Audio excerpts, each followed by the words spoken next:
International yoga డేకి సంబంధించి విశాఖపట్నంలో జరిగినటువంటి నిన్న ఒక ఈవెంట్ ఏదైతే ఉందో ప్రధాని గారు హాజరైన ఈవెంటు, ఆ ఈవెంట్కి సంబంధించి చాలా వీడియోలు చక్కర్లు కొడుతూ ఉన్నాయి.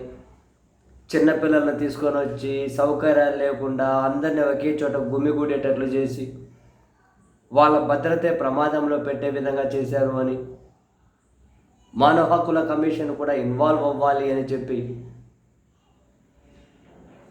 చాలామంది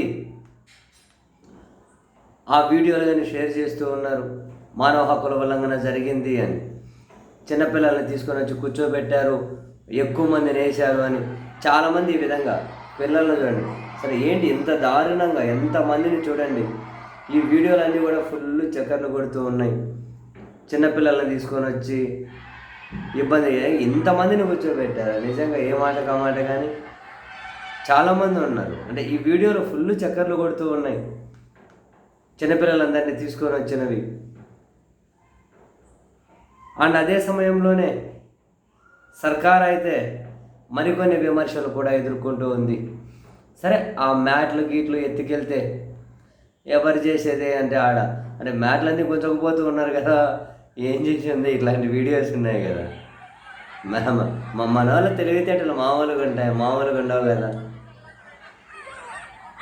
చూడు ఎట్లా పీక్కుంటారో, ఎట్లా పుంజుకుంటున్నారు మ్యాట్ల కోసం చూడండి. ఇట్లాంటి వీడియోస్ అన్నీ చాలానే సర్క్యులేట్ అవుతూ ఉన్నాయి. కానీ అన్నిటికంటే ఇది దారుణం లేండి.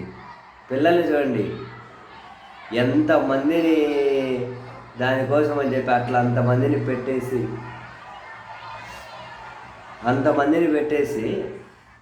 ఎంత నెగటివ్ ఏమైనా జరిగి ఉంటే ప్రభుత్వానికి ఇది.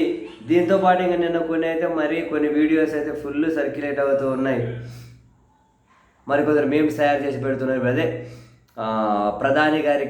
గౌరవ ప్రధాని గారికి మన ముఖ్యమంత్రి గారు శాలువ కప్పుతూ ఉంటే పక్కన డిప్యూటీ చీఫ్ మినిస్టర్ గారు ఉంటే ఆ శాలువను పట్టుకునే ప్రయత్నం చేయడం. ఆ తర్వాత మళ్ళీ ప్రతిమ అందించేకి ప్రధాని గారికి అంటే ఒకరొకరు డీసీఎం గారు తీసుకొని ప్రధానికి ఇస్తుంటే మళ్ళీ సీఎం గారు తీసుకొని అందించడం మీరు చూసే ఉంటారు కదా వీడియో. అదే చూసిన దగ్గర నుంచి నాకు నిన్నటి నుంచి ఒకటే డౌట్, ఎవరైనా కనీసం ఏమైనా కనుక దీని మీద క్లారిటీ ఇస్తారా ఇన్ ద సెన్స్ ఇది ఎంత సర్క్యులేట్ అవుతూ ఉంది కదా. ఒక ప్రధానిని ఫెసిలిటేట్ చేసే ప్రోగ్రాం కదా, అంటే ఆ ఈవెంట్ కదా. మరి అట్లా నువ్వంటే నేను అలాంటిదేంటి చిన్నపిల్లల్లాగా అని చెప్పి అదేమన్నా కనుక యోగా అధికారుల తప్పిదం లాంటివి ఏం లేవా ఏంటి అనిపించింది. మీరు చూసే ఉంటారు కదా వీడియో. చాలా రకరకాలుగా మేమ్స్ తయారు చేసి పెడుతున్నారు. అంటే ఈ వీడియో కొందరు ఎట్లంటే అట్లా పెడుతూ ఉన్నారు. సరే అట్లనే పెట్టండి. ఈ వీడియో ప్రతిమ చూడండి, గుంజుకొని చూడండి అక్కడ ఎవరో తెస్తే డీసీఎం గారు గుంజుకుంటూ ఉన్నారు. చూడండి ఆయన చాలా కప్పుతున్నారు ముఖ్యమంత్రి గారు. డీసీఎం గారు ఏమో చేయబెట్టే ప్రయత్నం చేస్తారు, పెట్టరు.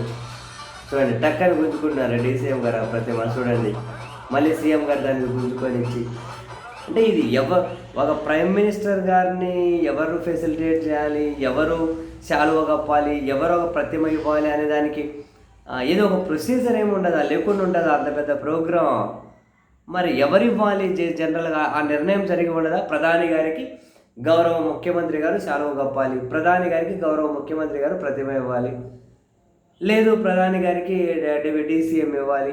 ఇటువంటిది ఏదైనా ఉండదా? ఆడేమో అధికారులు చెప్పలేదా? ఈ గుంజులాట ఏంది తెలియదు. మరి అధికారులు తప్పేదమా లేకపోతే వీళ్ళు ఇట్లా పోటీ పడ్డారా అర్థం కావడం లేదు.